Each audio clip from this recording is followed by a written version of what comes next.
Bismillahirrahmanirrahim. Assalamualaikum warahmatullahi wabarakatuh. Alhamdulillahilladzi bi ni'matihi tatimmus shalihat. Wassalatu wassalamu ala khairi man addal amanat.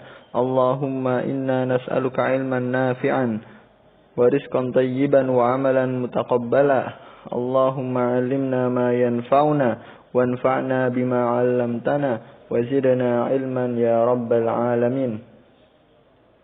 Amma ba'du, faya ayyuhat talabah, a'azzani Allah wa iyyakum. Insyaallah pada kesempatan kali ini kita akan melanjutkan pelajaran kita pada fikih, belajar online, daring, yang mana kita memasuki pelajaran ke-16. Maka kita mulai. Bismillahirrahmanirrahim. Tapi sebelumnya kita akan mengulangi pelajaran yang telah berlalu, yaitu pelajaran yang telah berlalu adalah babu mashu al khufaini, yaitu bab mengusap kedua sepatu tatkala sedang berwudu. Di dalam hadis yang telah disebutkan masah ala khufaihi, yaitu Rasulullah mengusap kedua sepatunya ketika beliau bersafar dan ketika itu dalam keadaan suci. Kemudian mengusapnya sebagai gantinya dari mencuci kaki. Maka itulah yang disunahkan atau disyariatkan, yaitu mengusap kedua sepatu dengan air ketika berwudu. Kemudian kita akan melanjutkan pelajaran kali ini, pelajaran ke-16, yaitu hadis ke-23. Masya Allah, berarti kita sudah masuk hadis sampai ke-23. Ikhwati fiddin, azani Allah wa iyyakum. Kita masuk hadis ke-23.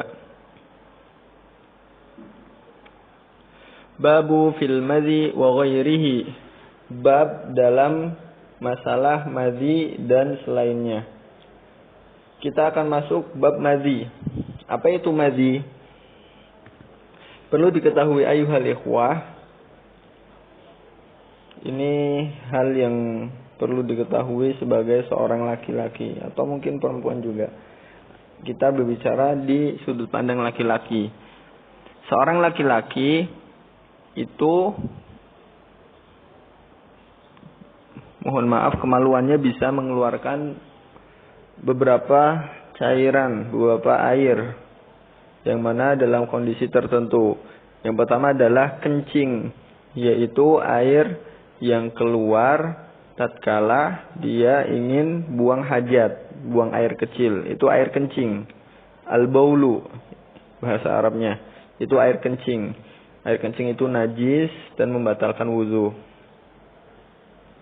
Kemudian ada lagi namanya mani. Mani adalah air yang keluar dengan syahwat yang memuncak disebabkan oleh mimpi basah atau disebabkan oleh berhubungan suami istri atau disebabkan oleh istimna atau mengeluarkan mani secara paksa, dan ini diharamkan oleh Allah Subhanahu wa taala. Kemudian yang ketiga ada air namanya madhi, yaitu air bening. Ciri-ciri madhi adalah airnya bening, dia keluar ketika syahwat memuncak, tapi tidak dengan melakukan sesuatu, tidak dengan gerakan sesuatu, membayangkan sesuatu kemudian keluar air bening, ada syahwatnya. Itu air madhi. Nah, di dalam air madhi ini seseorang itu akan ada hukumnya. Ya, seseorang ada hukumnya di sini. Apa bedanya mani dan madhi? Kalau air mani itu pertama cara keluarnya itu dengan ada yang menggerakkannya, entah itu hubungan suami istri atau dia mimpi basah atau dia dikeluarkan secara paksa. Nauzubillah min zalik. Kalaupun mazi itu air yang keluar tapi tidak dengan paksaan, yaitu dengan membayangkan kemudian terangsang dan keluar air sedikit, warnanya warnanya bening. Nah, terus strukturnya adalah kalau mani itu kental dan memiliki bau yang tidak enak. Adapun mazi itu bening, tidak memiliki bau yang khas, bening. Nah, itu perbedaan mani dan mazi. Di sini akan kita pelajari babu al-mazi, yaitu bab tentang mazi dan lainnya. Di sini kita akan mempelajari apa itu mazi dan bagaimana hukumnya. Tadi mazi sudah dijelaskan ya, air yang keluar karena dorongan syahwat tapi keluarnya itu bening, dan juga bisa jadi keluar ketika dia sakit, karena sakit tertentu kemudian keluar airnya gitu, kayak ada yang keluar gitu. Atau ketika kecapean itu juga keluar. Kalau kecapean beda lagi, ada namanya wazi. Nah, mazi juga. Kalau kecapean juga bisa mengeluarkan mazi juga. Wallahu ta'ala a'lam. Ya, kita akan lanjutkan babu fil mazi wa ghairihi. Bab tentang mazi dan lain sebagainya.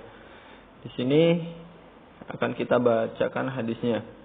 An Ali bin Abi Thalib radhiyallahu anhu qala kuntu rajulan mazza'an fastahitu an as'ala Rasulullah sallallahu alaihi wasallam li makan ibnatihi minni famartu Miqdad bin al-Aswad fasa'alahu faqala yaghsilu dzakarahu wa yatawaddau walil Bukhari yaghsil dzakaraka wa tawadda walil Muslim tawadda wandah farjaka. Artinya, terjemah dari hadis 23. Dari Ali bin Abi Thalib radhiyallahu anhu, ia berkata, aku adalah lelaki yang sering keluar mazi. Sahabat Ali bin Abi Thalib itu orangnya sering keluar mazi.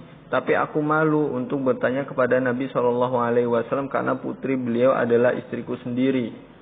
Ya, wallahu ta'ala alam, karena Ali bin Abi Thalib memiliki istri namanya Fatimah binti Rasulillah binti Muhammad Rasulullah, anaknya Nabi. Fatimah itu karena mungkin sering saking cantiknya atau dengan penampilan yang baik, itu Ali bin Abi Thalib selalu keluar mazi karena sering terangsang. Wallahu ta'ala alam. Nah, kemudian beliau malu untuk bertanya karena anak beliau adalah istrinya. Maka aku suruh Miqdad bin al-Aswad supaya bertanya kepada beliau. Lalu bersabda, hendaklah dia membasuh kemaluannya dan berwudu. Hadis Bukhari dan Muslim. Nah, di dalam hadis ini dijelaskan bahwa Ali bin Abi Thalib itu sering keluar mazinya. Kemudian dia malu karena anaknya Fatimah itu adalah istrinya dia gitu. Fatimah adalah anaknya Rasulullah, istrinya Ali bin Abi Thalib. Dia malu untuk bertanya. Kemudian beliau nyuruh Miqdad bin Aswad. Maka jawabannya adalah ketika itu disuruh dan mendatangi beliau dan bertanya tentang mazi. Kemudian beliau bersabda, hendaklah membasuh kemaluannya dan berwudu. Jadi di sini hukumnya adalah dia bersihkan kemaluannya dan dia harus berwudu. Nah, ini hadisnya. Kita akan masuk faedah hadisnya. Faedah yang pertama, para ulama sepakat atas kenajisan air mazi. Ya, ulama sepakat bahwa air mazi itu najis. Karena najis itu ketika ada pakaian yang terkena mazi itu, kemudian dia sholat, itu nggak sah sholatnya, tidak sah. Nah, maka air mazi ini najis. Seperti air kencing, air mazi juga najis. Kemudian yang kedua, wajib mencuci bagian kemaluan yang terkena madhi. Ya, ketika keluar madhi itu harus dicuci. Karena itu karena najis harus dicuci, harus dibersihkan. Kemudian bagian baju atau celana yang terkena madhi juga harus dicuci. Ya, bagiannya aja. Bukan semua baju itu, bagian aja, bagian kecil di celana dalam seumpama yang terkena madhi dicuci dengan air. Kemudian yang keempat, para ulama sepakat tidak ada kewajiban mandi janabah dari keluarnya madhi, hanya saja wajib baginya berwudu. Nah, di sini dijelaskan bahwa ketika keluar madhi itu karena syahwatnya terangsang, itu harus yang dia lakukan adalah berwudu, tidak perlu mandi besar. Ya, tidak perlu mandi besar. Kemudian para ulama sepakat bahwa madhi termasuk perkara yang membatalkan wudu. Ya, keluarnya madhi itu membatalkan wudu. Nah, di sini jelas ya bahwa madhi itu najis dan membatalkan wudu, dan madhi itu air yang keluar setelah dia merasa terangsang tapi tidak muncak, dan bentuk airnya itu bening, kemudian tidak ada bau yang khas. Nah, sekian pelajaran kali ini. Silahkan difahami lebih baik lagi. Jika belum paham, silahkan bertanya lewat komentar atau langsung bertanya via WA jalur pribadi. Insyaallah pelajaran kali ini kita cukupkan tentang masalah madhi. Alhamdulillahirabbil alamin. Intahaina. Semoga bermanfaat untuk kita semuanya. Semoga Allah catat pahala untuk kita semuanya. Kita tutup dengan doa kafaratul majelis. Subhanakallahumma wa bihamdika asyhadu an la ilaha illa anta astaghfiruka wa atubu ilaik. Wassalamualaikum warahmatullahi wabarakatuh.